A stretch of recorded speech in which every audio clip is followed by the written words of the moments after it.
I know. And I would leave this young thing alone. Ain't no sunshine when she's gone. Ain't no sunshine.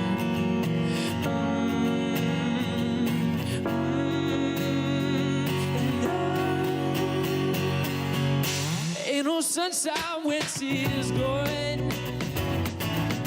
Ain't no sunshine when she is going.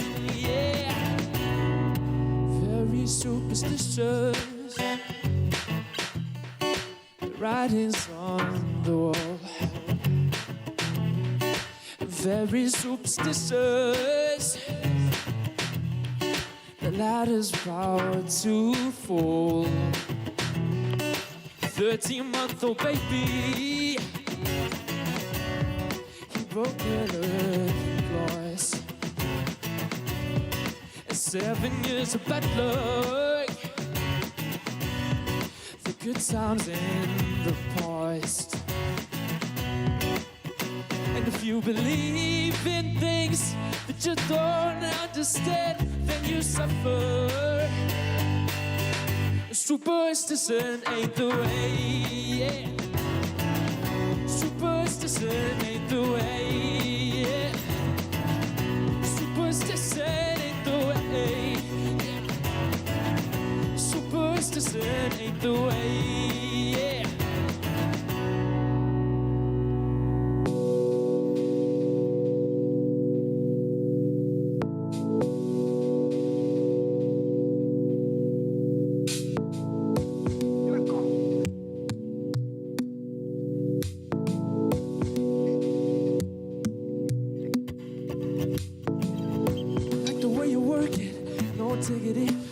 Bag it up. I like the way you work it. No diggity, I gotta bag it up.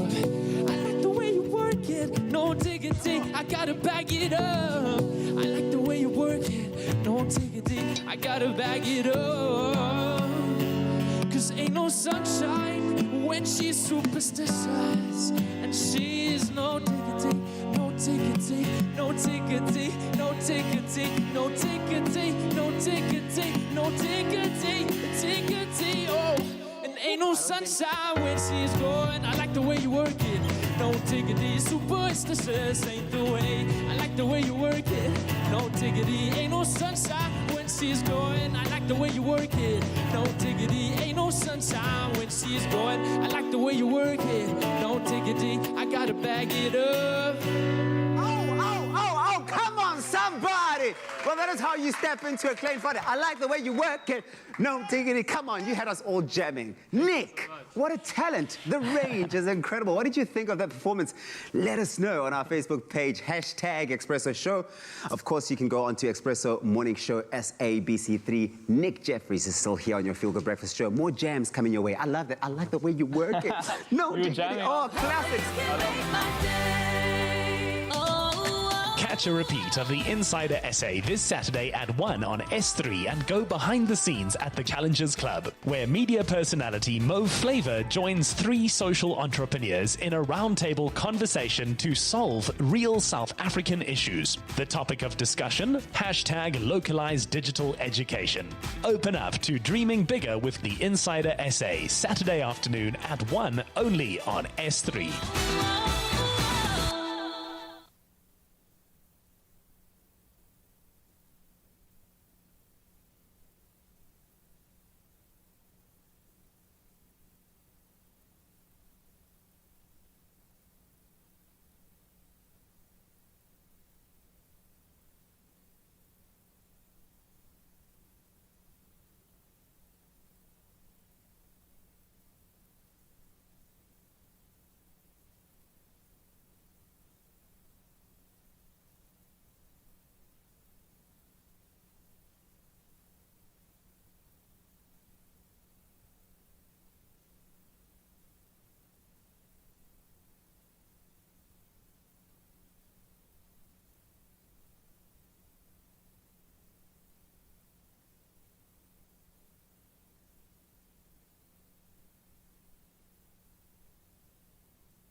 It's my Feel Good Breakfast Show.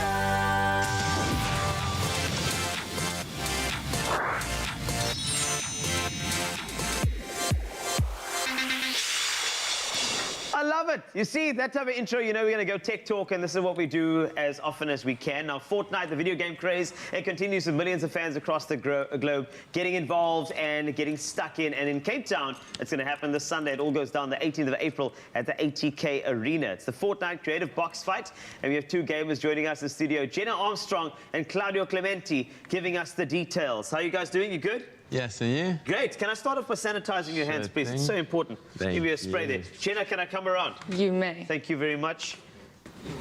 Just a quick Thank spray. you so much. Mr. Grant Hines. Don't forget about me. I would never, ever, brother. There we go. So, Creative Box Fight, when I think about this tournament, Jenna, can I start with you? I know you're busy playing, but you can multitask, right? Perfect. Yes, sir. Look at that. Grant, you see the focus went in immediately. Did you see that? You know we're on TV, and there are millions of people watching, right? Okay, so from your side, Jenna, the tournament itself, when I hear Fortnite Creative Box Fight, I used to do Creative Box Fights when we moved houses, but it's clearly not the same thing. So what is the tournament about? Well, it's two different teammates in the same room fighting one-on-one, last man standing kind of vibe, and you really get to see you know, whose skill is better, who's got the better aim. It's a great way to see what skill level these people are on. Okay, skill level. When you see Claudio over here, skill level wise, what are you thinking about? Is he good? You can say from 1 to 10, 10 being amazing, 1 being yeah. What do you think? I'd say he's about an 8. An 8? I'll take it. Yes, but I'm also around a 4 since I'm the content creator here. He's the professional player. Well, I mean, yes, you guys are indeed content creators, but Claudio, from your side, I mean, you're a competitive gamer. I am. So it's not just about content creation for you. I mean, you're really getting stuck in. With going into this tournament, though, are you're playing? Are you heading in? This weekend, I'm not going to be playing. I'm just going to be spectating, hyping the people up. But yeah, for the people playing, they're going to have to put in a lot of practice, a lot of time if they want to place on the top. So, Jenna was saying that she's a 4 and you're an 8. How does somebody go from 4 to 8? What type of tips that you can give us to get involved? The main tip from me is practice, hours and hours. I know the top players now in South Africa put at least 7 to 8 hours a day in. So it's unbelievable amounts, I know. 7 to 8 hours a day. And I mean, Grant, you know, 7 to 8 hours a day, is that something that you'd jump into as well? Look, I stream a lot, so like I stream for about 5 hours a day. But I don't necessarily stream Fortnite. I stream Overwatch, but it's also a competitive game. Yes. Those of you at home who don't know what Fortnite is, it is essentially a competitive experience. You might think, oh, it's like this cartoon game that everybody's been playing. I hear a lot of people say that, but it's so granular in its competitiveness, and there's so many different skills that you need to master. So, like Yella was saying, you have to be able to build. And in this particular tournament, this box fight, building is a big part of it. But you must be wondering, but why is there shooting in this building at the same time?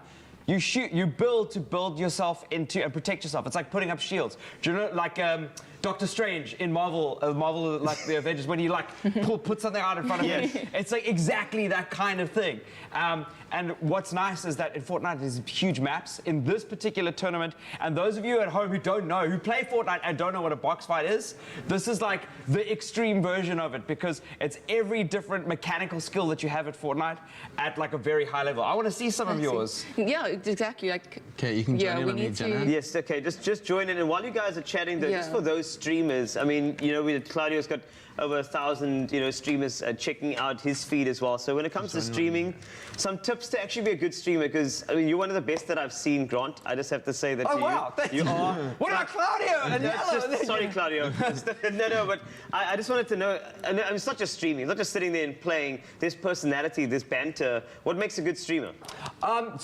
Being a good streamer is just being a good entertainer. I think you'd make an excellent streamer because I mean, you'd be really entertaining. You have to have a reason for people to watch you.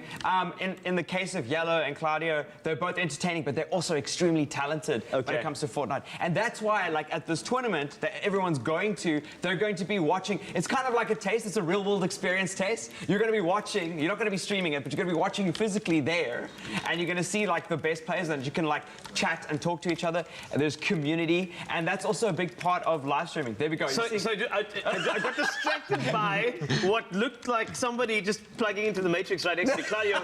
Okay, what are you doing right now? So you guys are currently challenging one another. Yeah, we're in a box. Yes. More hiding. No, Yellow, come on! Okay, so you just boxed Jenna in now, didn't you? Yes. Okay. Now I'm gonna open a window over here. All right. And then, tell her what yes, you're and then And you're I'm going to gonna- no-scope. You did it! I knew it! Jenna, I'm so sorry. That's what happens in a I'm on team Yellow. 4 versus Exactly. No, but this is so cool. So for the event itself, Jenna, are you really excited about it? I mean, Sunday it's happening, ATK Arena. Any more details? I mean, can people be a part of it somehow? Yes, people can still come to the event. It's a at the venue only kind of event. All right. So yeah, there's still tickets available. People can come, and I think it's a great opportunity for where Cloud is now. See, this is the scene you've got to concentrate. I understand now when somebody is completely into a game. Yeah. You can't have like the conversation that you want to have with them because they're going to just start going. All of a sudden. And you can't pause the game. Mothers and fathers across the country, when your child is playing Fortnite, you can't come eat dinner, come pause the game. Yes. You can't pause the game. It's impossible. It literally is. It's online with other people. And, okay, so Claudia, just from your side, some of the buzzwords that people need to know about in Fortnite. I mean, I just mentioned no scope. Yeah. So what are some of the others that, if there are indeed parents listening and they want to sound cool to their kids, what would you want to throw at them right now so they can walk into the lounge and say, hey, did you just take the high ground there? Yeah. So high ground is something used a lot. Okay. If you damage someone really badly, you say they're cracked. Yeah. So the shield's cracked. So it means the shield's cracked. So you'd say that player's cracked. Dude, I know, this is going to give away my age, but do you guys say like APM? No. Okay. APM is actions per minute. It used to be a StarCraft thing, and like, if I walked into it, oh, your APM's very high. These guys, they're going to be competing at the ATK Arena. It is the Fortnite Creative Box, and it's going to be one of those fights that you're going to have to see. But I'm going to just have to sanitize you guys one more time. I'm sorry, just get a quick squeeze as I go around. Please go check them out and support the event. So I'm going to and ensure that you support these guys like Claudio and Jenna, who are the ATK Arena's content creators, as well as all of the Fortnite streamers that'll be a part of that. So it's coming up this Sunday, 18 April, in Claremont in Cape Town at the ATK Arena, as we get into some more tech talk a little later on your Feel Good Breakfast Show. So stick with us right here at S3. Love your work. Speaking of keeping clean and sanitized, with the flu season approaching, there's no better time to pay extra attention to hygiene. It's important, guys. Very important. Absolutely. Now, I don't know if you know this, but did you know that every time that you actually touch your face, you're transferring germs and bacteria from your environment to your skin, believe it or not. And get this, your nose and your eyes are actually the prime germ entry spots where these little culprits can easily get into your body. You call them Did you little. know that? I wouldn't call them little. Big culprits, these. And that's why it's so important, especially during these times, guys, COVID times. Keep your hands clean and sanitized throughout the day. Avoid touching your face. As they say in Afrikaans, sanitair. No, I don't think they say that. I'd rather sanitize you. And the other hand as well. And now Maybe your sanitize face. yourself. Keep clean, guys. Sanitair. Sanitair.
Welcome back, you gorgeous people. Your feel-good breakfast show. It is Expresso. You're just in time on this Thursday morning for your dose of feel-good.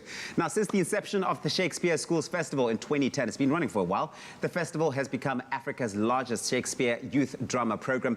And having worked with over 490 schools and 9,000 learners, big numbers, the aim of this festival is to strengthen the link between the arts and education in the country and unite children from diverse backgrounds to transform their lives. Now, one school participating in the Shakespeare Schools Festival this year is Leiden High School from the Delft area here in the Western Cape. And it's why this morning we are giving a very warm Expresso welcome to the cast of Romeo and Juliet, Lauren, Camelia, Keenan, and educator director Samantha Pierce, who will be telling us all about the festival. And welcome, everybody. Come on. These are stars.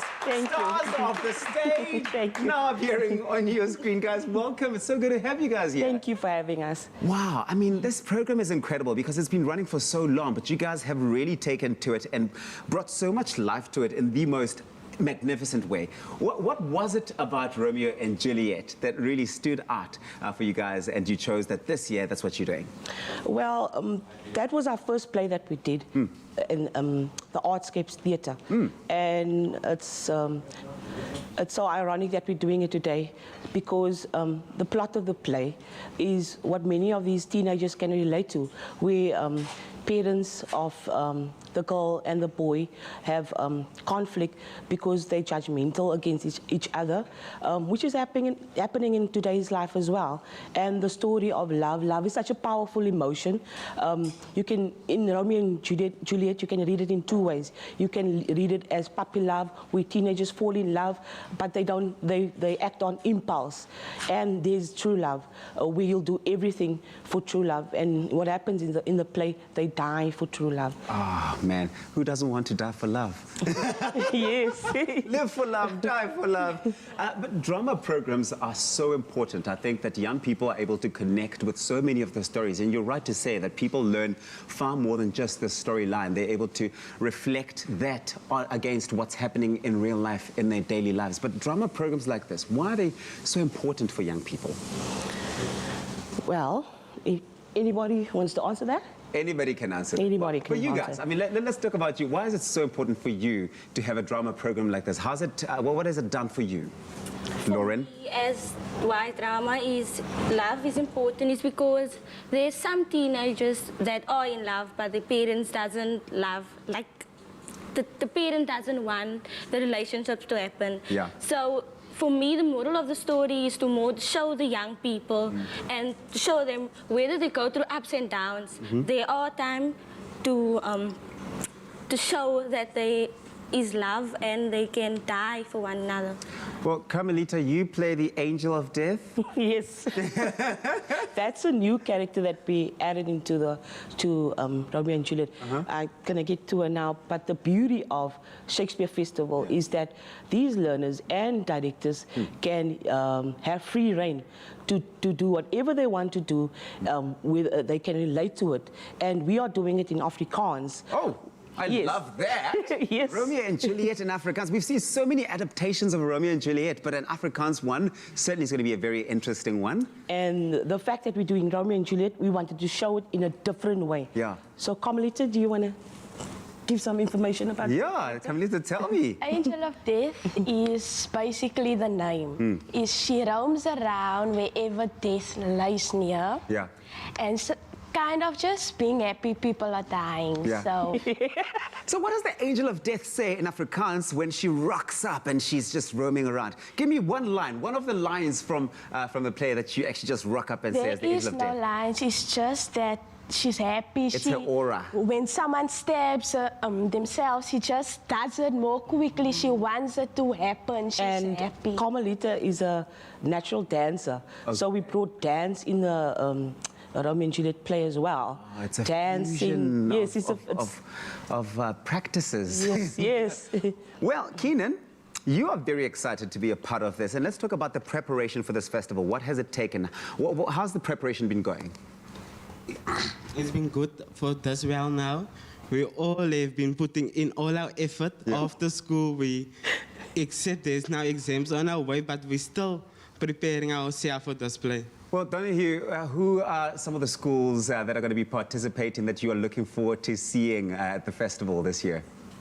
Actually, I'm not sure because we didn't have our workshop yet. So. Okay, but you're just like ready to see all of the different schools coming through. And how's the drama program been for you as a whole? Not just the play, the drama program as a whole. How's it been for you? It's been very good for me because I like to entertain people and I like applause from people and the affection they give for me. Well, you're certainly going to be getting lots of applause from this crowd that's watching here on your Feel Good Breakfast show. I really do love that this program really does enable you guys to tap into all of your skills and your talents, but I think that it's a form of expression which you guys are certainly excited to be able to do. What a beautiful platform. Congratulations, and I hope that the festival goes really, really well for you guys. Thank you. Of course, this festival happens on the 19th of April at 7 p.m. Tickets start at 50 Rand. In fact, they are 50 Rand, and you can get them on CompuTicket. It's certainly one that you want to be checking out. It's the 11th Shakespeare Schools Festival, and it does open on the 19th of April on a Monday at the Artscape, and of course at 7 p.m. representing all of sorts of schools from the Western Cape. And on social media, let us know what you think of this play, especially coming through in Afrikaans. Hashtag Expresso Show. Jamie Lee, oh Jamie Lee, wherefore art thou social media? Thou doth has asked thee to connect with us on thy social media, Expresso Morning Show, SABC3. Oh, Mr. Carl Wasty. I would love to see thine comments about one question. What does thine think of the positives and negatives of kids growing up with technology? Doth thine know? Doth thine know? Yes. Can I quell thee to comment? Yes. And you have. They have. Thanks They've certainly a lot. come through.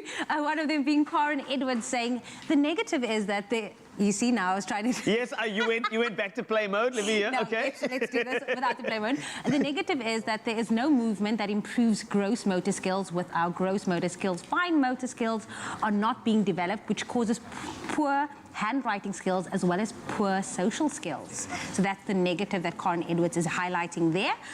Of course. Do you want to kick off? Yeah, and then Rukeya had one as well. If you just take a listen to this. I'm sorry, I'm going to have to go play mode, but a positive would be they no longer need to go out to get information for tasks, etc. The world is cruel, and the more they can stay indoors, the better. A negative, the internet exposes so many things at the click of a button. Example, nude things, spam sites that keep popping up. So they're exposed to so much, and I think that's a bad thing. I like it. There was good balance over there because it's true. Technology is the future of our kids. That's going to be their world. However, you know, our job as parents is to make sure that they are guided and make sure that they have the responsibility to handle social media and the technology in the best way possible with a lot of balance. But please keep it coming, and you can comment. And the question is, what do you think are the positives and negatives of kids growing up in a world of technology? Please let us know your thoughts as you stand by for something very exciting right here in Expresso. Oh yes, all of the excitement. The 11th Shakespeare Schools Festival is on the horizon. It's all of the excitement, all of the hype. It's happening the 19th of April at Artscape, but we've just been chatting about it. A bit of a taster and a bit of a teaser of what you can expect when these young people hit the stage. You guys ready to give it to us? Do it.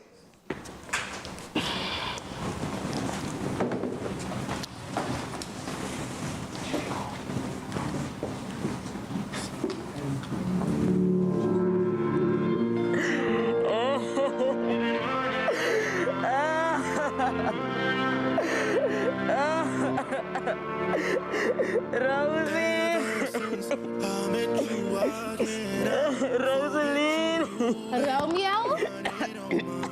Penfolio. Dis daar 'n bittervoet vir jou mee te wees. Wat maak jy hier? Hoekom lyk jy so pekka? Ek is nie. As jy wat die verlief nie. Nie gelief deur die een wie ek verlief op is nie. Sê dan vir my in jou verdriet, weet jy nie? Okay.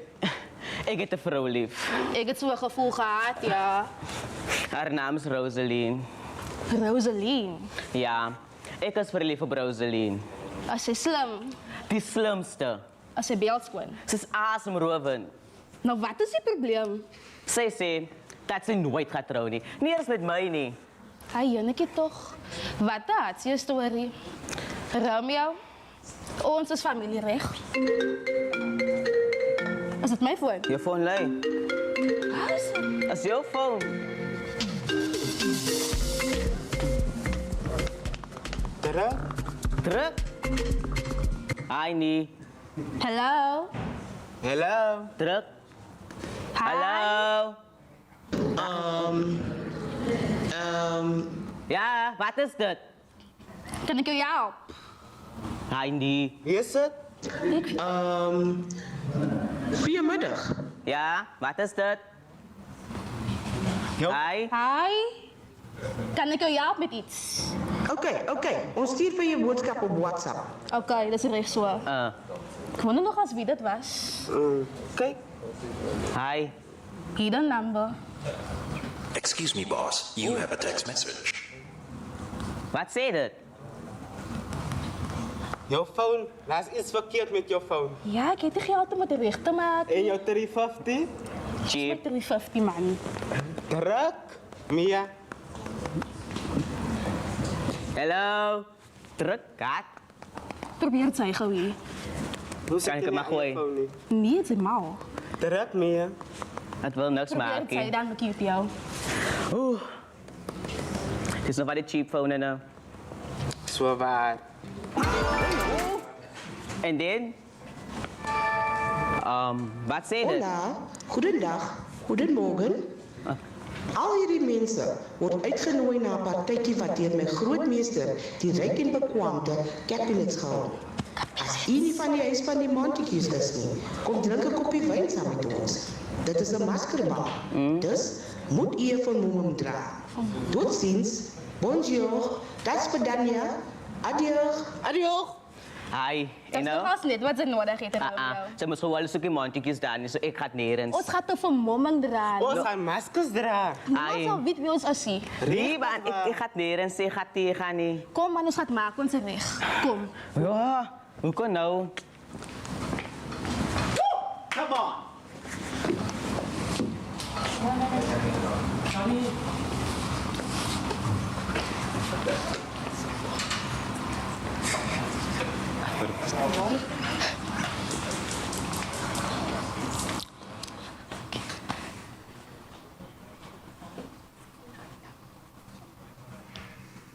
Oh, come on. What a show. Nia, Romeo, Rosaline, Esnie, Jone.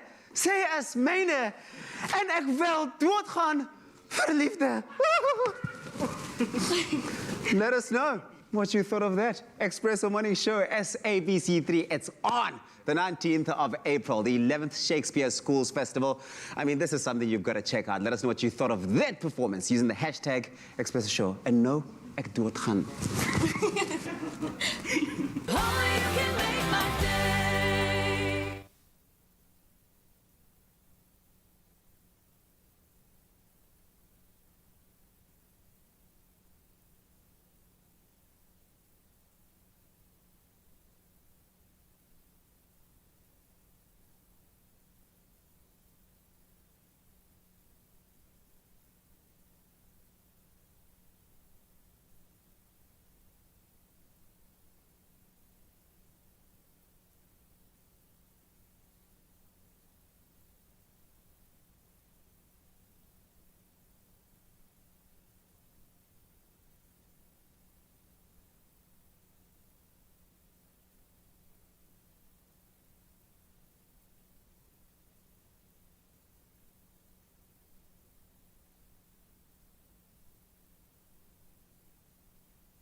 Here's to you, Mzansi.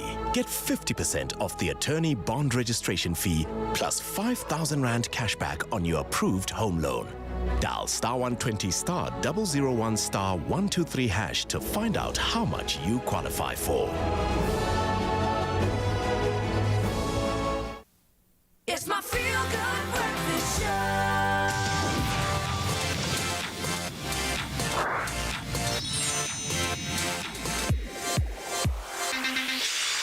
Welcome back to your Feel Good Breakfast Show. This is Expresso. It is on S3 and we're live. And the thing is, on a Tech Thursday, we have to make sure that we get all of the tech going, including gaming.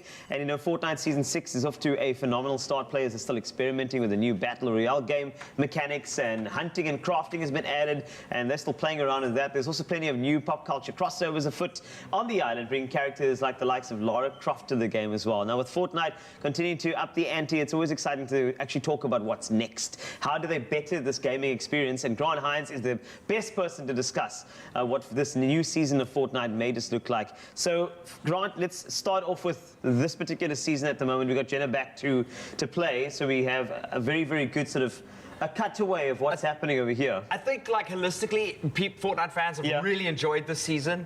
I mean, Yella was just showing me how cool the new skins are. Like, they got the whole bunch of anime skins. And obviously, like, the new game mechanics that they've been adding. I think Epic are really good at just making sure that everybody has, like, the best time, and they elevate it to a place that you don't expect. You know, you just think it's this battle royale. For those of you who don't know what a battle royale is, 100 people drop in on the island, last people to survive. You have got to eliminate all your opponents, so you win. So you've got to take out like the 100 other people that are there with you. So that's it's like the old movie Battle Royale or Hunger Games. That's a lot like the Hunger Games. Exactly. So like, as you can see, like on screen, you can see like all those people are there. But they've added like there's can you go look at the Catwoman skin on your left? On the left-hand side, she just ran away. There she is. She's just running away. That's a literal Catwoman skin from Batman. So, like, they have all these really cool crossovers of Marvel and DC comic books, and Fortnite's no longer just this game. It's kind of like this. I don't know. It's a zeitgeist. Like Travis Scott doing his entire show there. And statistically, it was the most attended performance of all time, and it was a performance that happened in game. This season also saw Christopher Nolan launch Tenet in it, so like you could watch like Tenet in the game, which was really cool, like a drive-in. It was really crazy the way the innovations are going, and with this season, I love hearing about the new things added. But now season 7's afoot, and you're thinking, how are they going to even better that experience? Okay, so season 7 comes out in June.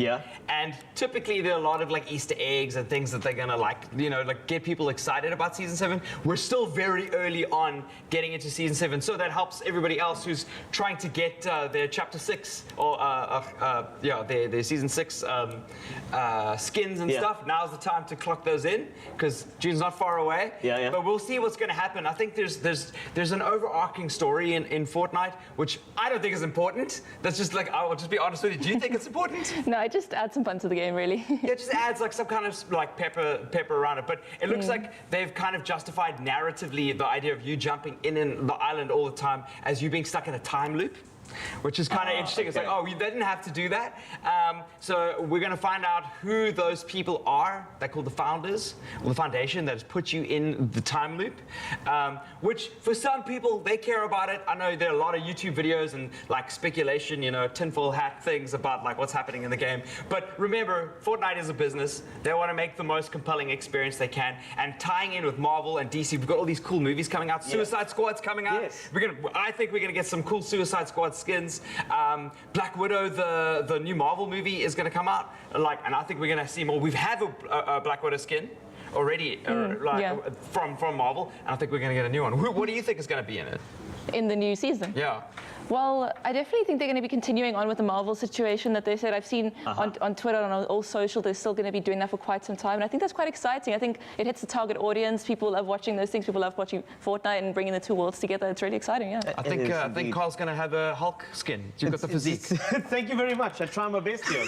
But when it comes to a trailer, is there any sort of trailer that is sort of good out for the game yet? There is no trailers yet, but expect one in June. I think just before the launch, they usually, like a week or two, they'll start opening up the veil for us to get in. Yes, we're looking forward to it. And you know what, the new season coming up, if you're an avid Fortnite gamer, you're going to love this. And that one wraps us up for Tech Talk with regard to Fortnite. And remember, there is something big happening this weekend as well, where you can check out some of these incredible gamers going head-to-head in a Fortnite Creative Box fight. It's happening at 80K Arena, and that'll be this Sunday in Claremont in Cape Town. And that is very, very exciting stuff. So no matter what you're doing, no matter what you're playing, as long as you're doing it with a nice balance, it's quite important. As long as you get the balance going, it's important. Right here on Expresso, and more to come, so stick around.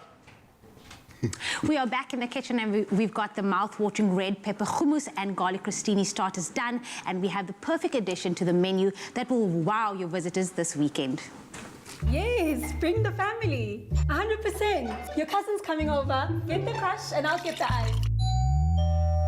The whole family. More Krishma, 100% refreshing, 100% goodness. Made with love by Clover. Hear me when I say this, there's always an opportunity to enjoy the outdoors with a good South African braai and a glass of Crush 100% in hand. Now, why not brighten up your entertainment menu and surprise your friends with some char-grilled prawn and asparagus skewers? We say 100% yes, and who better than the man of the braai himself? He's not here today, so we got Tabiso in for yes, him. I guess. I'm very proud But of you. listen, this is for that 100% entertainment factor. I think that with the weekend ahead and, you know, the season's changing, you want to spice up and spruce up the way that you do a braai. You want to elevate things a little bit. So I thought, let me school you. Oh, right? Let me school 100%, you. sir. And everybody out there at home. And this is really a simple recipe to really just have something refreshing as a braai recipe. So what we're doing is we've got the prawns over here, you've got some chorizo there, and you've got some asparagus. Which I tried for the first time 2 days ago. Jenny Morris, let me try. The very first time in your life? Yeah. Wow. I was just always that person that like, no, I don't do asparagus. It's actually very good. Oh, no. Once you try asparagus, you can never look back. Is that what they say? That's what they always say, and I always say that. But listen, we've got our prawns there. What you want to do is you want to marinate your prawns, but first you want to get the following things in there. You want to get some paprika going in there. This is for that spiciness going through. Because what's better than a spicy braai? Absolutely nothing. And then we've got what? Oregano. Oregano going in there. You're throwing your oregano in there. A little bit of the salt in there, of course, to taste. Definitely. Make sure that you don't add too much salt. There's nothing worse than a braai where there's just way too much of the salt. It can be so overpowering and so off-putting. You don't want to get that going into your braai. And then we've got some garlic there because you'll get nowhere without garlic. But also with, you know, the season now, you want to make sure that you're adding garlic to as many things as you possibly can. What I'm going to do here is I'm just going to mix all of these things up, coating our prawns with, of course, the oregano as well as the paprika, the garlic, and a bit of the salt going through there, right? You want to make sure that you do this for about 30 minutes. Why? Because you want to make sure that your prawns are soaking up all of the goodness of those ingredients and things that you're putting in there. And I do believe that you have a secret ingredient that is going to help with this dish, just to elevate it for the acidity and cut through all that gorgeous flavors. Well, you are the girl that has been sent here to understand me. And yes, you do, 100%. So we're adding a nice element to this. We're adding our Clover Crush 100% orange. Of course, I'm getting that in there. A little bit of it in there. And the reason for this, we want to make sure that that acidity of the orange goes in there and adds to the flavor. It's about the freshness. I think that this is a season where we really are looking for as much freshness as we possibly can get. So this would be there happening for about 30 minutes. Once that's done, so let's imagine, fast forward, that this is 30 minutes later. Get on the skewers. Get on the skewers, and what you want to do is you want to make sure that you get your asparagus going in there. Yeah, okay, and then so nice and crunchy as your well. chorizo going there. And then you can get your prawns going in there. And look at this. Already, I mean, this looks like something you'd buy at a restaurant for a lot of money. Definitely. You're going to be showing off this weekend. Yeah, So when you're having your friends over, very small, intimate, just having this is like a nice starter. Yes. Just elevates the braai. I think it just changes it, and it takes your braai, moves it from braai to 100%. From braai to braai experience, 100% 100%. braai experience. Of course, you can go as much as you like with the layers of all of these different things that we're adding on there, the asparagus, the chorizo, as well as our prawns. What you want to make sure is you want to make sure that you can even like throw them on there. Maybe you want to do this a little bit. You want to, you know, put a little bit of the oil, coat them a little bit. If you wanted to do that, it's really up to you. Use your own discretion. Get that on there. Listen to that. Sizzle, sizzle. That's going on there. And of course, about 3 minutes on each side. You don't want to get them on there for too long because prawns, why? very soft, and they absorb the heat very quickly, and so it's easy to burn your prawns. I mean, look at this already. They're charred there, right? No, but you want And it that hasn't nice been that little long. griddle. You want that. That kiss. I call it the griddle kiss on there. Yeah. Of course, you want to get your hands on any of this. ExpressoShow.com is where you can get your hands on the recipe. Yes. That already looks so beautiful, Uncle Tabsy. Doesn't it? And I'm the person at the bride that just stands there and watches you and judges you. With Are you that girl? With my crush in my hand, just being like, A girl with a drink in hand. What's better than that? 100%. Nothing. Nothing. And then, of course, you can do as many of those as you want. Look at that. It's already coming to life. This is almost done and ready to serve. That's what the final product could possibly look like. You want to make sure that you plate it up really nicely because it's all about entertaining. Exactly. It's about the 100% entertaining factor. So this has been done already. Add some of the salad pieces there. What is that? The greens. We'll just call it some Get the beautiful greens going on there. And then throw on. And then look at that. You can even take Doesn't it that off. look like you want to take a photo of it? Mine is even falling off. I don't even know. Worthy. So get that recipe on our website, expressoshow.com. And happy entertaining. Elevate your bride to 100% bride experience. Yes, bring the family. 100%. Your cousin's coming over. Get the crush and I'll get the ice. The whole family. More Crush Mom? 100% refreshing, 100% goodness. Made with love by Clover.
It's my feel-good breakfast show. It is indeed a feel-good breakfast show. Welcome back. This is Expresso at S3 and some more incredible musicians to introduce you to. This is a new one, a fresh one. In fact, I just heard that it's an exclusive first time for you to check this guy out with its ethereal sounds and passionate vocals. This guy behind me, Nick Jeffrey, his new debut single as a solo artist is finally out and you get to see it here first on Expresso. It's called Before I Go and is sure to take you on a journey as he performs right here on your stage. Time to open up.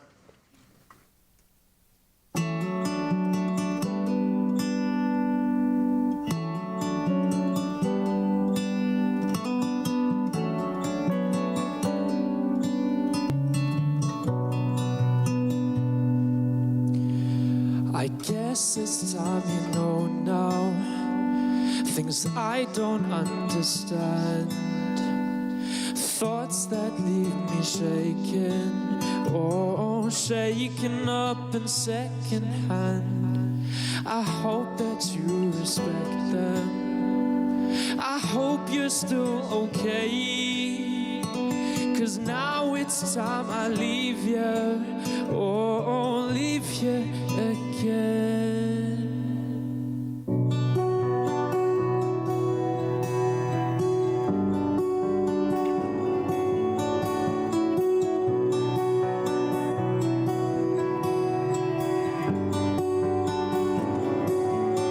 Yet I don't understand, I still feel so alive, because it's hurting me now. Oh, please tell me why.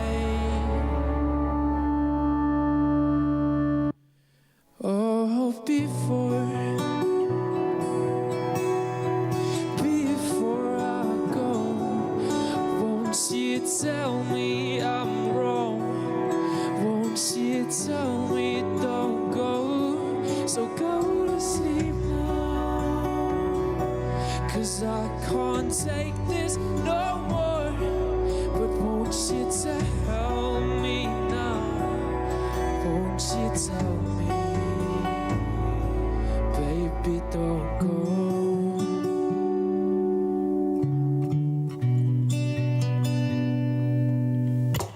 The flashbacks start to roll in. These memories I see, the times that I felt needed, all the times that I felt complete. It's funny how this ends now. I've lost a part of me. I've lost my mind and feelings. Oh, is it just dream? Oh, before I go, won't you tell me I'm wrong? Won't you tell me don't go? So go to sleep now, 'cause I can't take this no more. But won't you tell me now?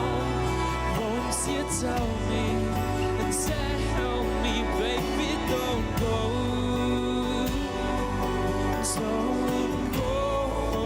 Tell me, baby, don't go.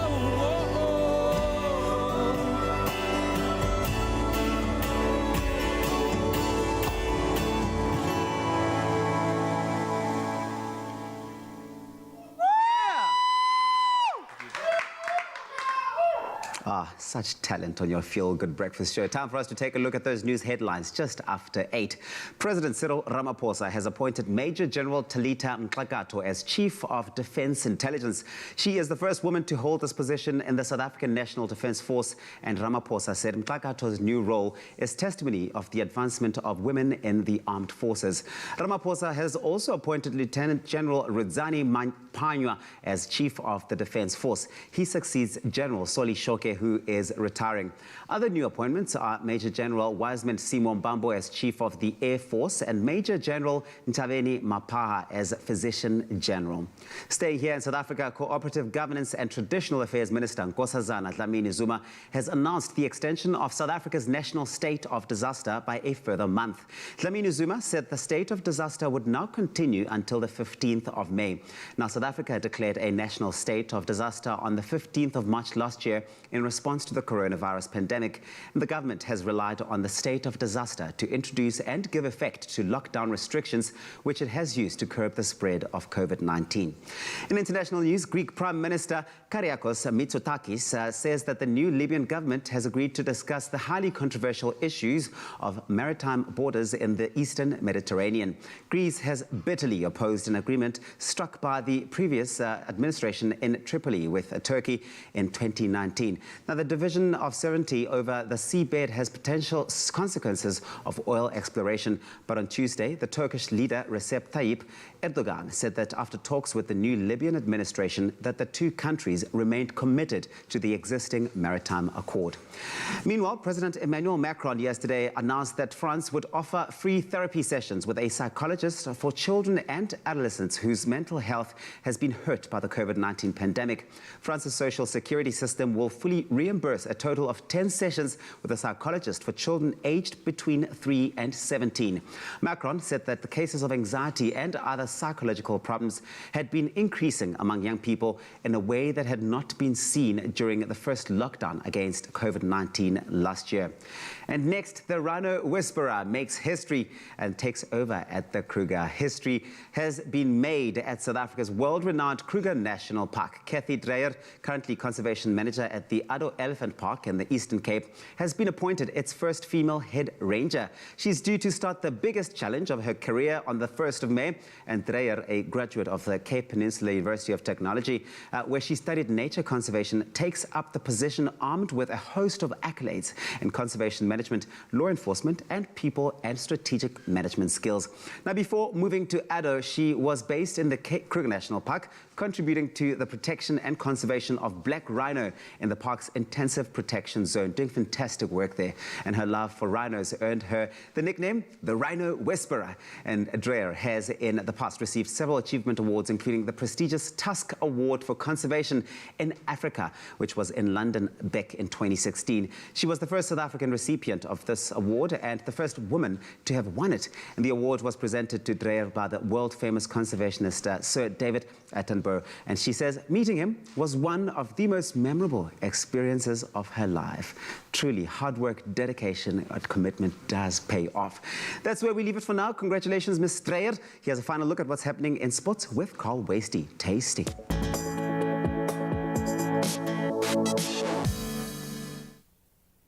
Thank you, Uncle Tabzi. Wabzi. Let's move on to some of your sporting action. And starting with cricket, Pakistan cruised to a 9-wicket victory over the Proteas in the third T20 international match, thanks to Babar Azam's 122 and Mohammad Rizwan's 73 runs. South Africa posted 203 for 5 in their allotted 20 overs, with Yanaman Malan posting 55 from 40 deliveries and Aiden Markram smashing 63 from 31 balls. Chasing 204 for victory, the tourists reached their target with 2 overs to spare. Pakistan now leads the T20 series 2-1 with one more fixture taking place tomorrow. Staying with cricket, the Indian Premier League last night, the Royal Challengers Bangalore recorded a 6-run victory over the Sunrisers Hyderabad at the MA Chidambaram Stadium in Chennai. RCB posted 149 for 8, with Glenn Maxwell reaching 59 and skipper Virat Kohli hitting 33 runs. The Sunrisers failed to reach their target, posting only 143 in their 20 overs. There will be one IPL fixture for you, and that'll be Rajasthan Royals. They'll take on the Delhi Capitals at 4 p.m. today. And wrapping with some football action, Real Madrid and Manchester City are through to the semi-finals of the UEFA Champions League after ceding victories over Liverpool and Borussia Dortmund respectively in the last 8 last night. Los Blancos knocked out reigning English Premier League champions Liverpool on a 3-1 aggregate, and Real will face Chelsea in the last 4. Pep Guardiola's side scored 2 goals against Dortmund last night and advanced on a 4-2 aggregate. City will next face Paris Saint-Germain in the semi-finals. That's a wrap of your sporting action for the morning. Right here on Expresso, let's take a look at your weather as well as some of those amazing sunrise photos.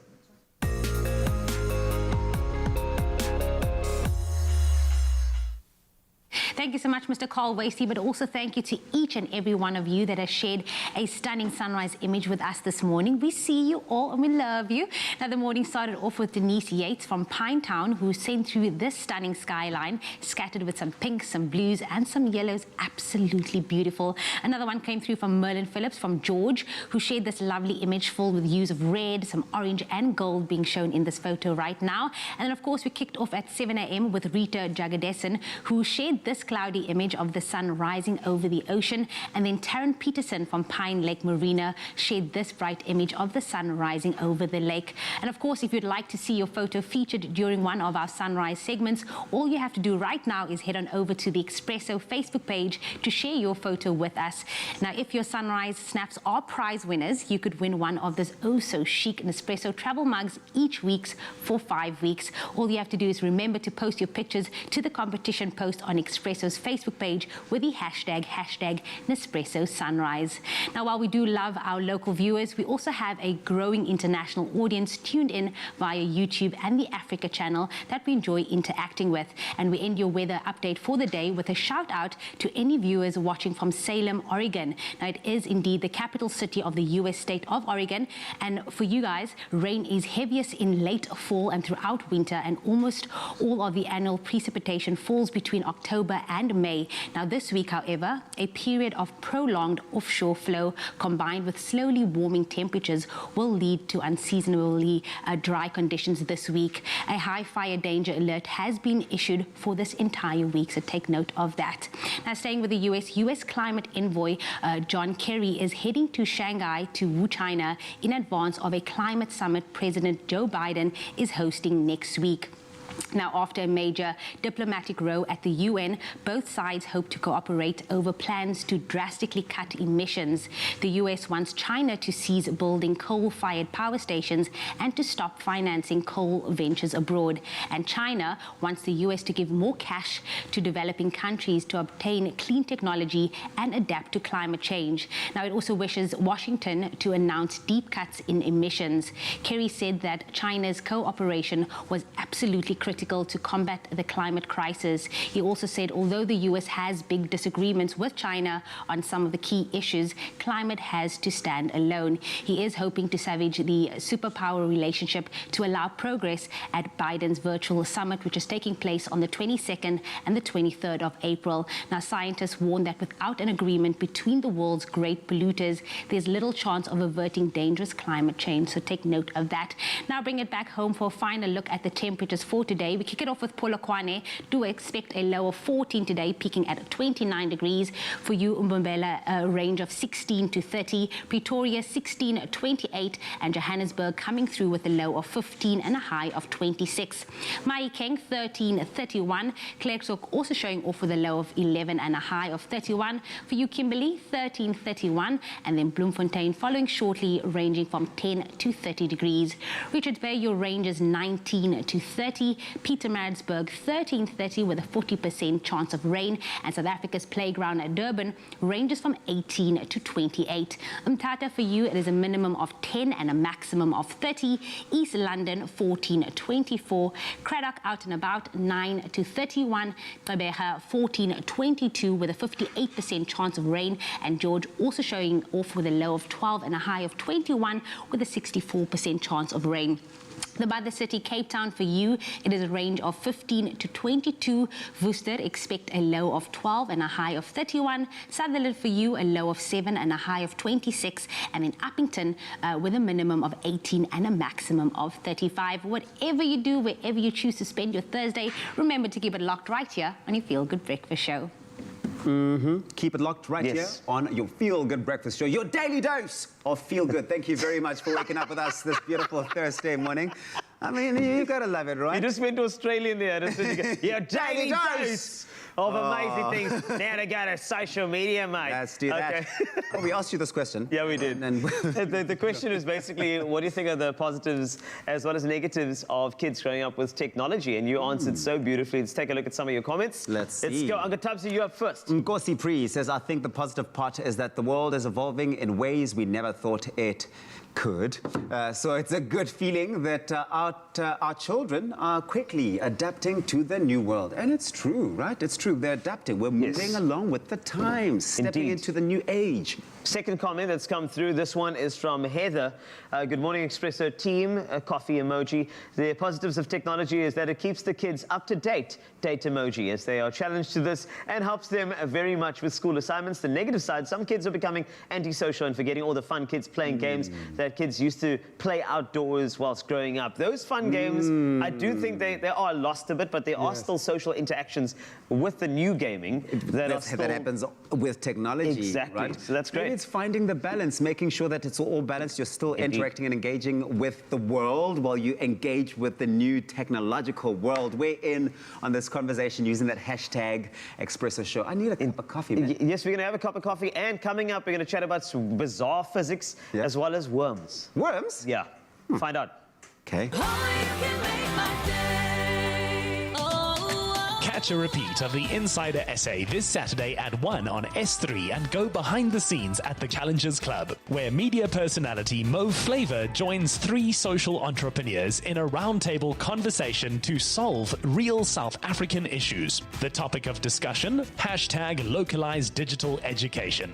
Open up to dreaming bigger with the Insider Essay, Saturday afternoon at 1 only on S3.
Now, we are really taking you well beyond the frontier today. There just might be a new kind of science out there that physicists have yet to discover. That's right, physicists in America are currently researching muons that are now deviating from the science that we actually know. It all sounds like something out of a sci-fi movie, so we have gone to the man who hopefully can explain it to me, Dr. Daniel Kanema, the science engagement astronomer from the observatory, and one of our favorites on the show. He now joins us to help me understand what is going on, because this is giving me goosebumps, because I love it when we discover new things. But now this is taking us a complete right angle to what we know. Muons are at the center of the story. What, first of all, are muons? Muons are something which are a subatomic particle, which are heavier than electrons. So they're about 200 times the size of an electron, something like that. It has a negative charge, the same as an electron.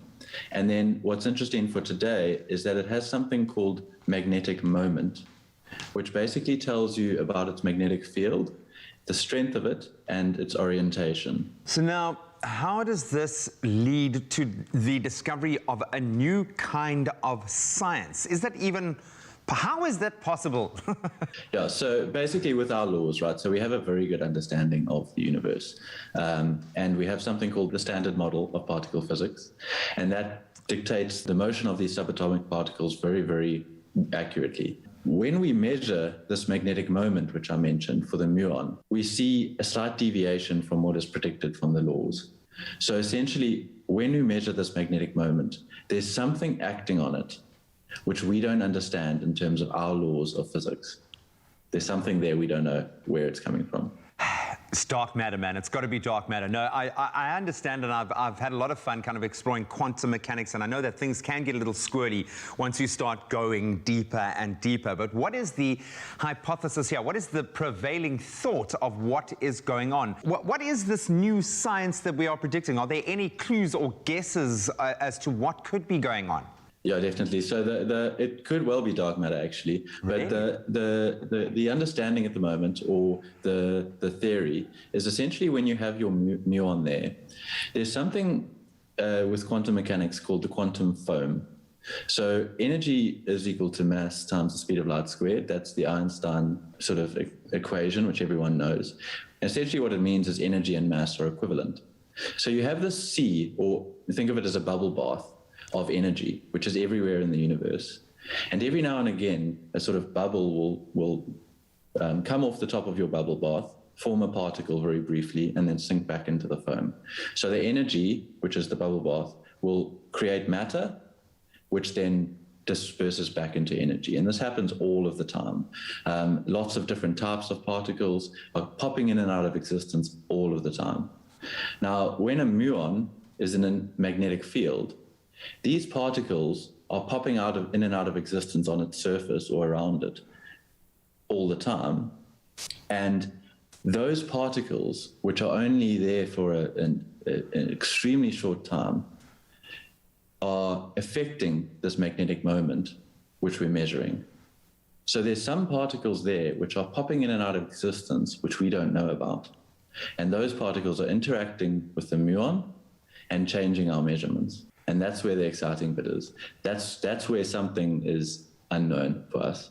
It's the Force. We've discovered the Force, I'm telling you. This is really exciting stuff. I love the fact that we are breaking this kind of new ground right now in such what I'm calling a new golden age for science. So what's the ripple effect here? How could a new kind of physics change the way that we understand the universe? What is the significance ultimately of this very exciting new discovery? I mean, it's a hint for the moment, but it's potentially huge. So, we don't understand most of the universe. 70% or more of the universe is dark energy. Another 20% is dark matter, and we don't know what those things are. So this is the first sort of experimental hint we've seen in particle physics, that there's something there which wasn't predicted. A few years ago, we discovered the Higgs boson. That was predicted very, very accurately. It was just a matter of going out and finding it. This is not predicted. So essentially, there's some sort of force or matter, which is completely unknown to physics. I'm telling you, it might be the force, actually. It really might be the force. This has got me... Well, if it is, maybe we should just call it that. Yeah, man. Just put that down. Copyright that right now. It is... it's unbelievably exciting. You know, as I mentioned earlier, I really do believe that this is the golden age of science at the moment. We are probably going to make more discoveries over the coming years than we have in the collective, I think, mass of what humanity has achieved. It's so good to have you in our corner, my friend. And you did a good job of explaining that. I kind of did get the gist of what you were saying, but this is brilliant. Thank you so much for sharing your insights. Thanks, man. Thanks again for having me. Oh, man, this is all unbelievably exciting. I love it. Just another reminder of what we don't know, the mass of what we don't know, as the universe keeps presenting more mysteries for us to solve and engage with. But we'll hopefully solve them thanks to having the likes of Dr. Daniel Kahneman in our corner. Ah, what a brilliant chat. Bizarre physics with Dr. Daniel Kahneman. That is mind-blowing. But we should just continue the mind-blowing. I mean, that's what we do here on the Feel Good Breakfast Show Expresso. So for our latest Into the Wild segment, this is something that Tabiso has been excited about for the longest time. We knew that this guy was going to come in. He's a researcher. Yeah. His name is Aaron Barnes, and he's been part of a team last year that discovered 5 species of ancient velvet worms. I mean, can you cope? Yeah, that date 5 million years back. And I mean, this is why you were excited, weren't you? You were really, really excited about this. Very excited. And you should stay excited because Aaron Barnes is with us. Welcome, my friend. It's great to have you. Thanks. Well, Aaron, this is fantastic work that you're doing. So you've got 5 species of velvet worms that have been discovered. Yes. Well, tell us about that. So, not really worms. The name worm is a bit misleading. Yeah. Okay. They're more of like an ancient thing on their own. Not necessarily, because when you say worm, people think caterpillar or earthworm, but they're more historic or more prehistoric and completely different from those. And the 5 new species that we found them in the garden route. You know, we went to go look there. We knew about them previously, so yeah, the study was conducted. What are their names? So the names themselves are not as fascinating as you might think. Because there are certain rules that we have to abide by. So it's Meloria, Mira, Edenensis, Tilbachensis. Those are the 4 new ones. So when we name the species, there are certain rules we have to follow. So it has to be in Greek or Latin. Yes. And what we generally do is try and keep it local. So we name it after where we found it or something to do in the area. Yeah. So, for example, Meloria relates to honey. And we found it in Otanika, which also refers to honey. So we try and link something local to the name. Ah, that's brilliant. Fascinating. Because I know that usually people's go-to is to name them after their exes. But because some people's exes remind them of like some sort of worm, right? It happens to the best of us, but let's focus on the worm itself. Coming across them, I mean, you know, for years we've been digging in the back garden growing up, the little earthworms there, etc. But you, as a researcher, you go seek out these species. So how did you come across this, these latest species? So we've always known about a few of them from historic records. So the first species was found, I think it was 1910, so early 1900s. So we knew of one. And you know, more research has been done recently as techniques have progressed, and we knew that there were more out there, so within the area, sort of being wilderness Neisner. So we went out there and we actively look for them, so we don't set traps or anything. We go into the forest and we look inside dead wood and so on. So it's usually many k's of hiking for finding only a few worms. So yeah, we knew about them before and we just wanted to see what was there. So went out and every day hiking, just looking through the forest, sort of off the beaten path. I don't know when you get the time to go to the gym if you are always hunting for worms. I mean, it's actually quite mind-blowing. But that's not the conversation for this morning. We'll take that off air. Let's talk about their natural habitat, right? Yes. Can they only be found on the garden route where you discovered them, or can they be found elsewhere in the country? So the species that I've found and looked for were only in the garden route. There was one that we found, so Tilbachensis in Tilbach. So that one was closely related. So yeah, so the ones that I found are only there, but there are velvet worms throughout the country. So sort of from the Cedarburg area, they come down along the coast all the way up into Limpopo. Are they more sort of likely to be found in what, like wet areas? Yes, yes. So yeah, only in forest, or majority in forest. Forest, yeah. But there are some that are found in caves. There are some that are found sort of in moss in riverbeds in certain areas, but predominantly in forests. Yeah. In layman's terms, what makes a velvet worm unique from other worms that we found in our back gardens growing up? Ooh, okay, so the way that they evolved and how early they evolved. So it's been suspected that they've been around for almost 350 million years as the worm itself. The species I've found only about 5 million years. Yes. And different in their how they're built, how they reproduce, where you find them, what they need from the environment. So completely different. And they actually do feel like velvets, where they get their name from.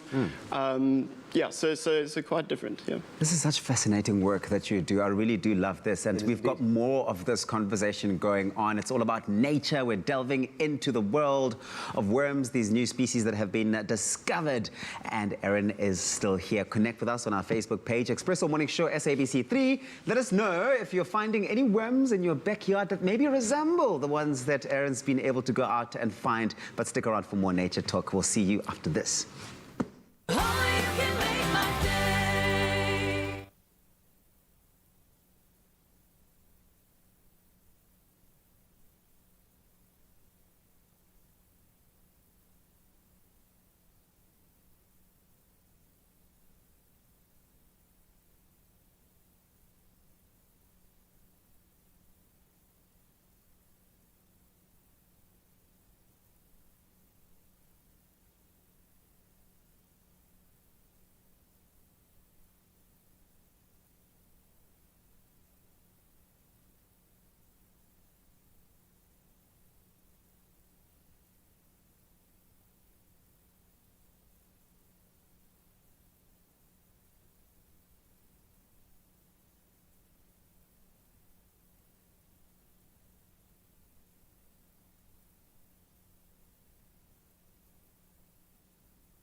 It's my feel-good breakfast show. Welcome back to your Feel Good Breakfast Show, Expresso, here on S3. Open up to nature. Open up to nature talk. We're continuing the chat on the 5 species of ancient velvet worms dating back more than 5 million years. Can you cope with that? They've been discovered by Aaron Barnes and his team, and it's such a fascinating world that you've been able to tap into, and we're loving all of this. Thanks so much for staying with us. Thanks. Indeed. I actually would love to know, when you sort out these new velvet worms, I want to know, why was the study conducted? So why? Yeah, why? It's good to ask why. I mean, it's a simple. We should have asked this earlier. Yeah. So 2 reasons. 2 reasons why. Firstly, I mentioned a little bit earlier that back in the early 1900s, this first species was found. Yes. So what we wanted to do was use modern techniques, so DNA analyses, to see exactly what is there and the extent of where it's found, so its range. So with these worms, they look very, very similar. If you had to put 2 next to each other, you wouldn't be able to tell the difference. Oh, wow. But genetically, they would be very, very different. So that was sort of the whole motive for the taxonomy side of it. And then we also looked at the evolution of the area. So these worms are a very good indicator of how forests have moved throughout history. Sort of contracted, expanded since 5 million years ago, how they've changed. So we use the genetic results to sort of infer what happened to the area as a whole. So from my study, we found that, the forests moved in accordance to climate, and that affected the gene flow. And then we used those 2 to piece together the history, also using climate records and things like that. And what are some of the key findings? And of course, that is one really big one, but what are some of the other things that you sort of discovered through the study that stood out for you, that has been quite a fascinating thing that's probably going to, I suppose, inspire your next move in terms of research? So the main finding was the new species, of course, and how they, like I said, they range within the environment. So how common they are, how rare they are. And basically we used that to sort of assess, like I said, we look at the whole area and the forest specifically, and it is a conservation area. Yep. So we use those results and sort of to infer on conservation and to recommend certain things based on either what we found for the forests or for the worms themselves. Oh, stunning. It is a really fascinating topic, this, worms and how they are almost reflective of the way we treat our environment as well. Yes, and I'm sure us as humans, we can actually do a lot of things to ensure that that environment is preserved. Yes. So is the next step not only the velvet worms themselves, but also to encourage and educate us to live in harmony with the species as rare as this? Yes, so one of the interesting things about these worms is that they can only occur and persist within a pristine environment. So especially in the garden route, things like pine plantations, fires, have a major impact on the forest. And as soon as the forest is cut down in a certain area, those worms are likely to go extinct. So again, using the results from the study, we can say, this area may have more importance in terms of conservation than others. And then we can weight where we should put our resources, the limited resources we have. I love it. I love it. Yes. Have you seen My Octopus Teacher? I haven't actually. But you've heard of it? I have heard of it, yeah. Have you built like any bonds, unusual bonds with any of the worms you find where you really just fall in love with the worm and actually this is a thing that you've got with the worm? Not really. But it's a cool documentary, I think it could be quite interesting. They are very, very fascinating when you do find them. But unfortunately, they don't always last very long when we do take them in for science. So no bonds. We don't have them in little cages or anything. But when you do first come across them, I mean, it's very bewildering to see something so different that you've never come across before. Yes, so, I imagine. No, it is indeed.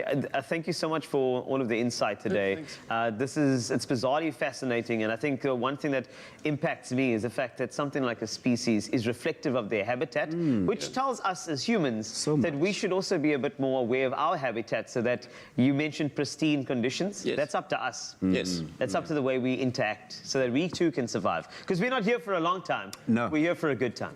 Oh, come on. I'm just saying. That's the truth right there. Like worms. Well, if we want to have a good time in the future, then let's make sure that we protect the now, right? Thank you very much, and Barnes. Such fantastic work you're doing. And we're so inspired, really, this morning, to, I think, go out there and search those things that are so unconventional. Yes, it's professional, but you can also do the same thing in your own backyard. Find those interesting things that just take you traveling into a new world. Let's go play some games right now.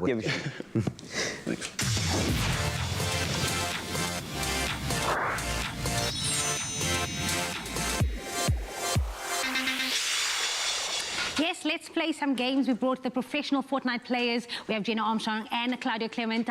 Am I saying it right? Clementi. And of course, Grant Hines to teach us how to play some Fortnite.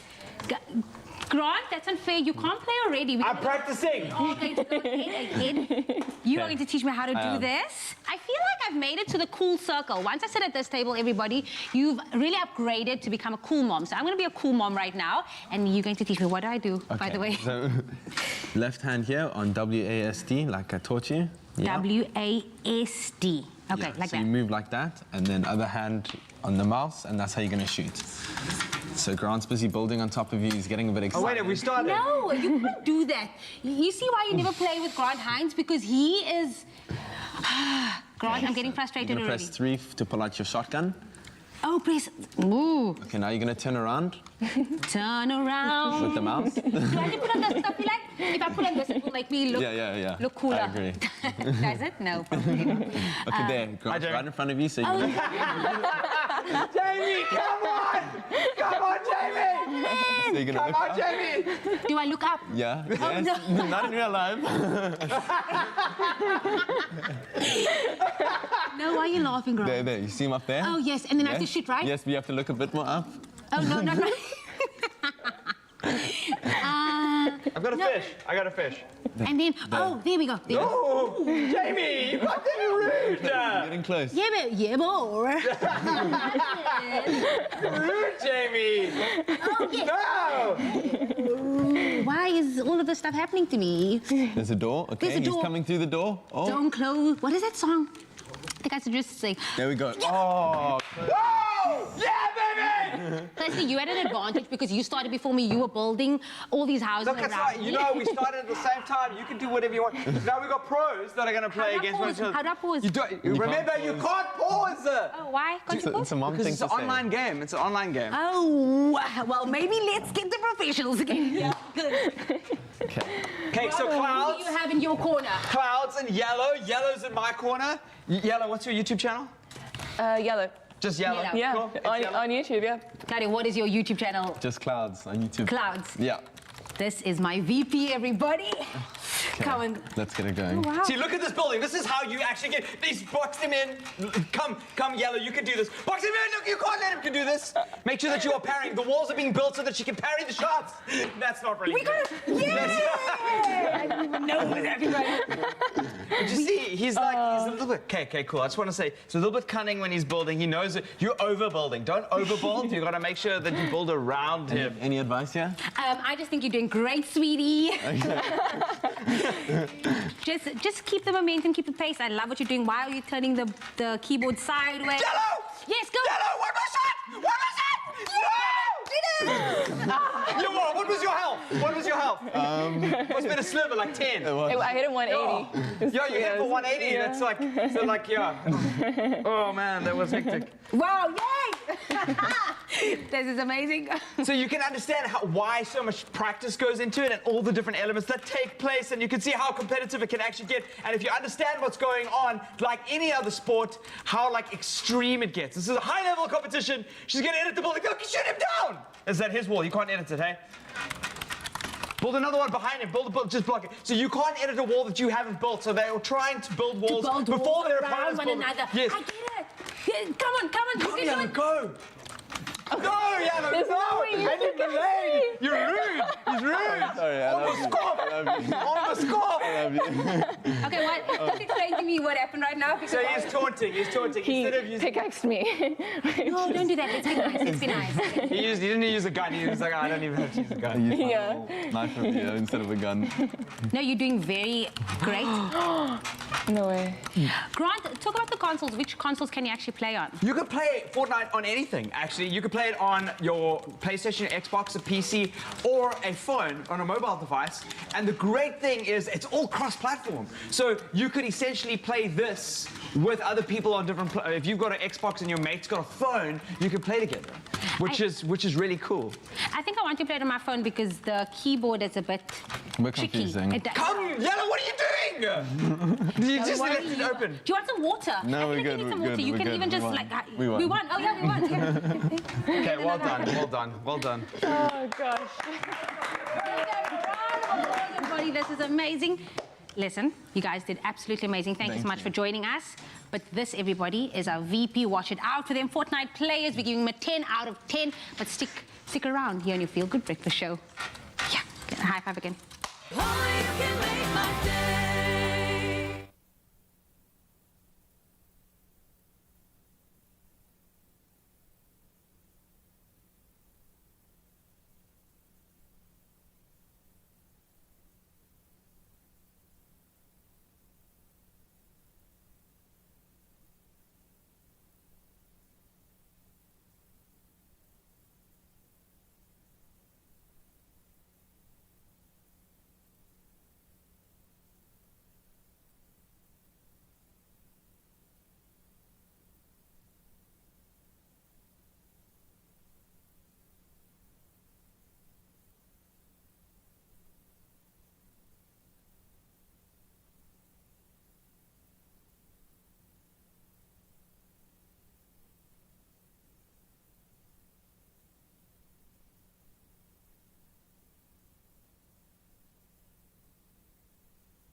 It's my Feel Good Breakfast Show. It is indeed your Feel Good Breakfast Show. Expresso here in S3. And while the Fortnite thing saw Jamie Lee building as much as she could, sometimes you just have to go in and buy a house. You do. You know, you just have to go there and you have to find yourself scrolling through the property websites, scrolling through houses, working out if you can afford that 10 million rand property in Clifton, which is what Jamie Lee wants, clearly. Huh? So here's the thing. I will sit with a 5 rand bank account and I will paint the picture of my dream house in Clifton. Yeah. I want a shower, I want views, I want to be close to the mountain. I definitely want a sunken lounge. Oh. Just like gold. Paint your dream, your ultimate home. Dream? I'm a very simple person, but I don't like multi-level homes. I like one level with different sorts of like spaces. I think that's the most beautiful thing. So your kitchen needs to splash over into your lounge, splash over into your braai area. I like the openness, and that's like the dream for me. And then a view. I love the ocean, so it has to, you have to see the ocean here and there. But that's the dream for me. It is indeed. Hopefully I'll get there one day. Now listen, when it does come to buying a house and working out your budget, because that is very important. It's important to remember that your monthly installment is not your only cost. There are also deposit and once-off fees to factor into. So yes, we can picture that 10 million houses. Oh yes. All these other factors come into play too. I mean, in some cases, the bank doesn't grant a 100% loan. I mean, I know that very, very well. So that's why we advise saving as much as you can towards a deposit. Always a good idea. And that deposit's not only for those fees, but there are going to be other things if you move into the house, furniture and that sort of thing. So get yourself a good deposit. It might be something for you a little later. That amount will cover those sort of administrative fees, and you need to obviously borrow from the bank. So there's going to be some other things that you have to consider. And the easier way to qualify for the home loan is to say to them, I have the deposit ready. And remember, that conversation already gives the bank a good idea, and it says to them, okay, fine, you've thought about this. Now, besides the deposit as well, there are also additional upfront costs and fees. They are the bond initiation fee, the bond registration fee, and also the transfer costs. Now, when buying a house, make sure that you chat to your real estate agent, very important, and to your bank to make sure that you understand what these costs are and also how much they are, because you don't think of those costs. Exactly. We are giving you the stock tips. That's it. So if you are in the market to buy, then speak to the experts and let them guide you through the process. Don't listen to anybody at a braai telling you things, please. So visit nedbank.co.za/home loans or call the Nedbank call center, available to you on 0860 555 111. Easy to remember. And once you've secured that house, you can whip up this next recipe from our kitchen with Uncle Tabzi and Chef Clement. Here's to you, Mzansi. Get 50% off the attorney bond registration fee plus 5,000 Rand cashback on your approved home loan. Dial *120 *001 *123 hash to find out how much you qualify for.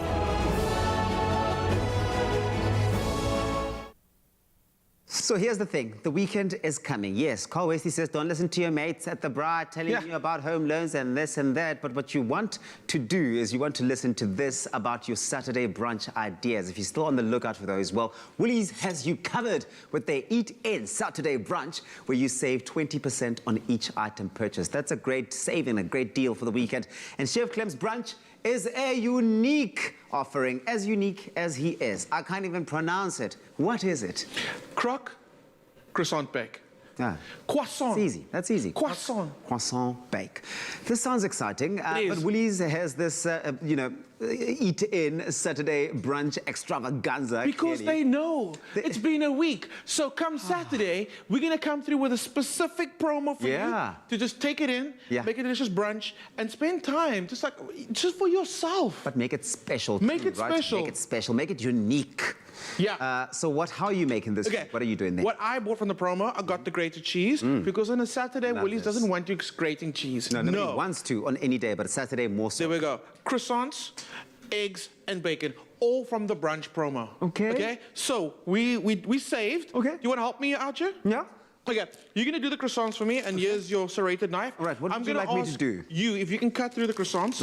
Let's just do 2. I think 2 or maybe 3. Do 2 for now, let's see. Okay, cool. And I want you to layer them cut side up in our little bacon dish. Okay, cool. So cut side up. Okay, so cut the sides, yeah? Yeah, but you got it, you got it. Watch your fingers. A croque madame is a sandwich that we make. It's got ham in it, some cheese in it, and we pour a white sauce over it. Sounds so yum. And then we top it with an egg, right? Yum. The difference between a madame and a monsieur is a madame wears a hat. And the hat is the fried egg. So Tabs, you can go all the way through. You can go all the way through, so we can butterfly it open. Okay. While you're doing that, I'm going to get started on... You got to go all the way through. What do you mean? All the way? Like all the way to the bottom of it? Yeah, so I want to actually layer. Oh, okay.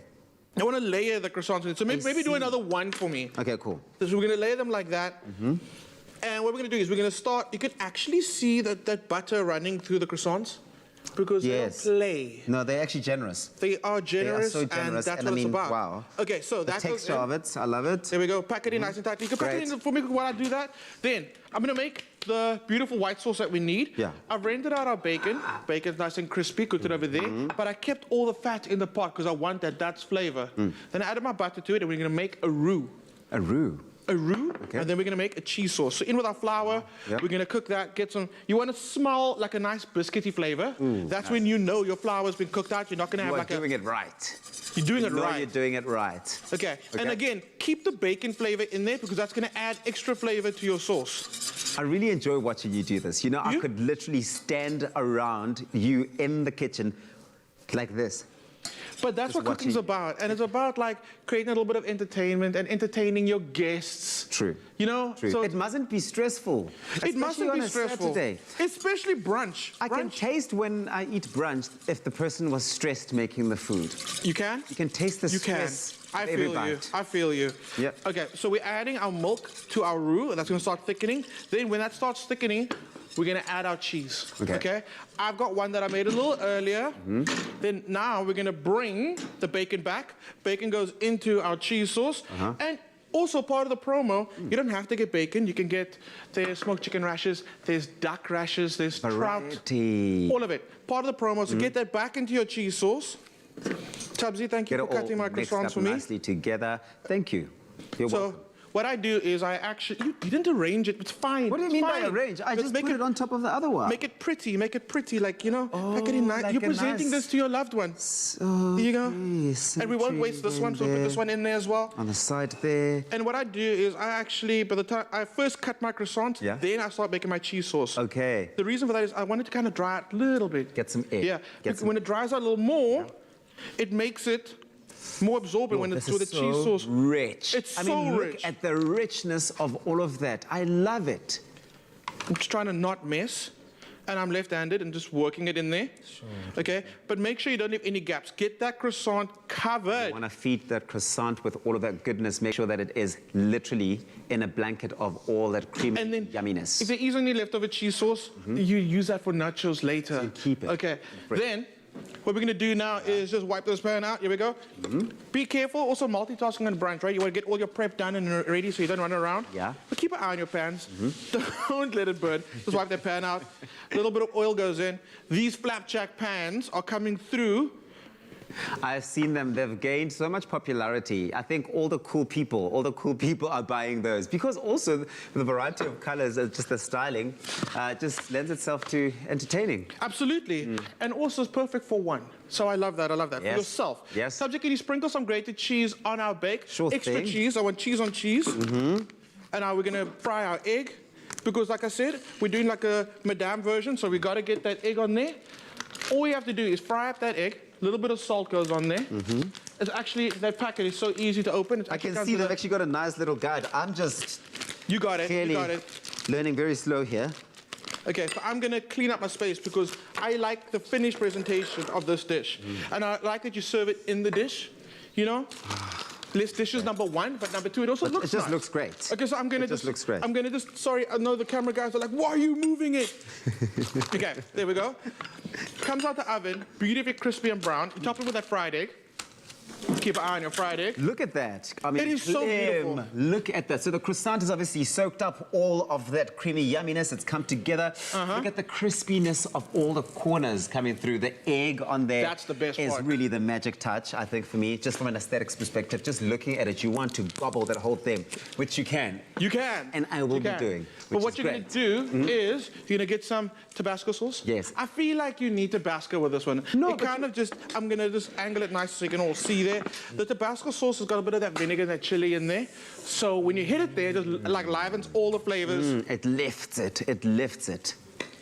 That's how you do brunch. This looks so, so good. So when you said that you serve it in the dish, are you saying that this would be served to one person? This is like one person? No. That's, Okay. You can add, this actually, it'll feed four. Okay, cool. So you'll maybe like portion it at the table, bring it to the table, portion it to four, put it on the plate, top it with the egg, and then, chive, salt, Tabasco. Yes. It could not be easy to serve brunch. and you want to eat this when you don't got a little handy for your bubbles, non-alcoholic, whatever you're drinking, or your coffee, or your tea, whatever it and is. it's brunch, so pinkies out. Do you want As to try the Queen this? would do, I absolutely would like to try that. It looks so good. I actually wouldn't mind if somebody just offered me this in a dish as it is and not be cutting it into four. Okay. Because as a Gimba, I think that I would be pleased with that. But listen, if you want this recipe, it's super easy as you've seen. Go on our website, expressoshow.com for the recipe. All the ingredients are on there, and you can get them. You want me to give you? I do want to give you a bit, because I know, because of COVID, if you eat from the dish, then the whole thing is yours. I see your thinking. I see your thinking. You can see where I'm going with this. You want an egg on it? Please, yes. And then I'm going to tell you how it goes down. Oof, look at that. And it just cuts through so nicely. It's nice and moist. So rich. It's rich? It's so yummy. A Tabasco really does add that magic, that zing. It really does. The cheese is the hero. The cheese comes through, and it makes it very special. You don't do brunch every day. You also see how to be so turned to the side because he didn't take a TV bite right now. He went in. Brunch, you don't do every day. So when you do brunch, you do it special, and you make sure, like, the person eating it knows you put a lot of love and attention into it. Tubbsy, you are that person today. Well, this special is available Saturdays only. It's about making your Saturdays magical. If you're going to be entertaining this weekend, they're giving you Woolies. That's them. They're giving you that 20% off on all of these essentials you're going to need for a quality, top-tier entertainment experience. This is so yum, my friend. Please go make this. It's so impressive. Thank you. Thank you. Are you going to eat? Yes.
It's my feel-good breakfast show. It is indeed Feel Good Breakfast Show, Expresso and S3, and we're back with a legend. When I say legend, I know he's new to the industry, but this guy he's amazing to say the least. And I know, Nick, you're standing right next to me, and it's awkward me saying these things, but I have to because you've been absolutely incredible this morning. Thank you. Before you get onto a song that I believe is unreleased. Yeah, unreleased, yeah.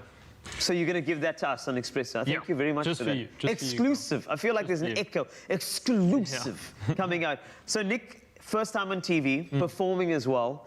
As a new artist, you know, last year, there were no really opportunities for you to perform in front of people. Yeah. But from your side, have you performed in front of a larger audience with a band? And Yes, yeah, I have. I've played at some festivals and stuff where there was quite a bit of people. And yeah, compared to TV. Yeah, no, you can't really compare. There were a decent number of people, but I can't really compare. So this is very cool for me, you know, a very new experience. So yeah. So once you're done and dusted, you said you're studying business science, then is it full-on focused on music, or are you also going to pursue a professional career in something a bit more corporate? Yeah, so I mean, that's a very good question. I think it's kind of one of those things where I'm gonna see what happens. You know, obviously I love my music, so yeah, I'm gonna take the year as it goes and So Holden, why don't you just merge your occupation with music, though? So if you are going to take business science somewhere, what would you become? What would your job title be in a corporate? Would you... Again, to be honest, I don't know. Okay, it'll be an I don't know. But then you'll be able to sing to clients. Just think about that. True. You get your guitar going, and you're going to actually be able to strum with clients. That'll be the best thing ever. Make good money. A lot of good money. You can get them at sound advice, economic advice as well, and that's your major economics, right? Yeah, it is. Yeah. There we go. You can do that. Music and economics. That's amazing. So just in terms of last year, I know that no performances, etc. Is this what you've been cooking up? When I hear before I go earlier, and this one we're about to hear, was this all conjured during last year? So Before I Go was, and this one is from the beginning of the year. Yeah. And an inspiration behind this track that we're about to hear? So this track I wrote about, the question you asked. It's about, what do you do in your life? Do you do what you love, what you really want, or what people think you should do and what's kind of expected of you? Yeah. So in the song, I say in the chorus, say love over every other way, because it's kind of me saying to myself, just do what you love over everything else. And it's kind of the inner... Oh, man. Yeah. That's the inspiration for you.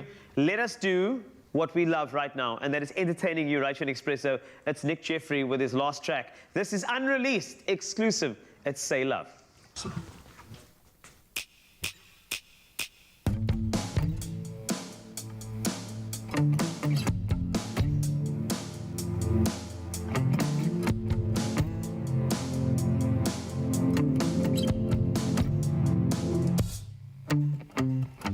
Let me tell you about the times I feel alive.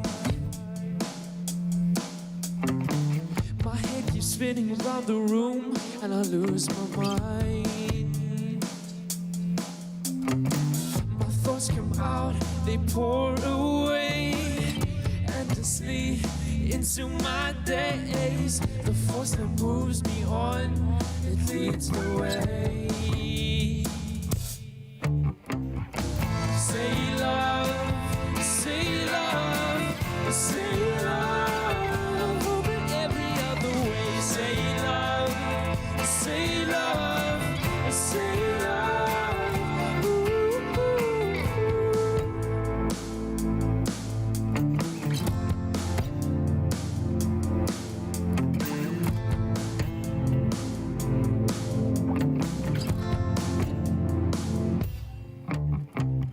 They say you'll never learn to start if you love your heart. But you get caught up in the race and drop your heart. Is this the end or should I fight? I've been thinking about this all my damn life. I'll regret this till I die. It's time I decide. Oh, say love, say love, say love over every other way. Say love, say love, say love. Ooh, ooh,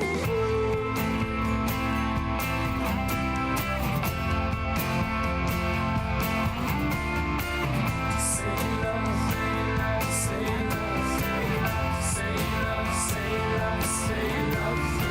Just say it now, just say it now, just say it now. Let me tell you about the times I feel alive.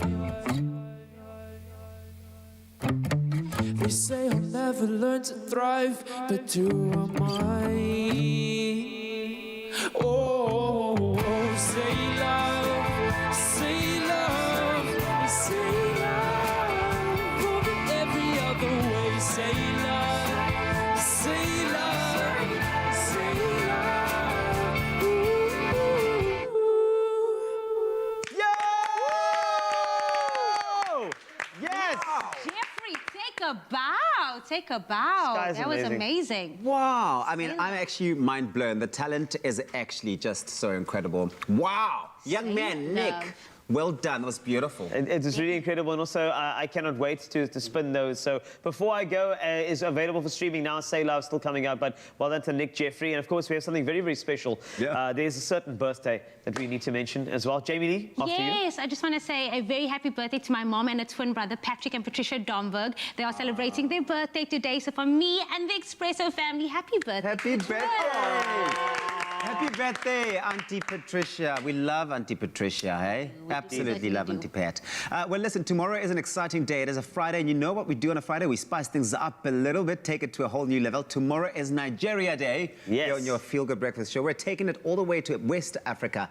Our blood turns green and white tomorrow, right? It does. It does. And I can't wait for the rhythm as well. Also, Grant, from your side, Sunday, Fortnite Vibes. Sunday, Fortnite Vibes, 80K in Claremont on the 18th of April, for those of you who don't know. I think it's $150 and you can enter that tournament, meet some other gamers. Nice. You know, make some friends and get some hamburgers and just chill. Yeah, and of course, that tickets is available at cricket.co.za, 150. And then also another happy birthday to Mike Wright as well. Mike, on social media.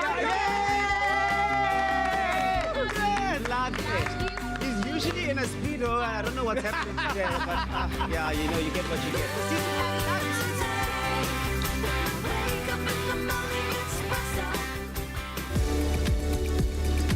Here's to one last slice of summer and our first taste of autumn. Made with love by Clover. Another feel-good production.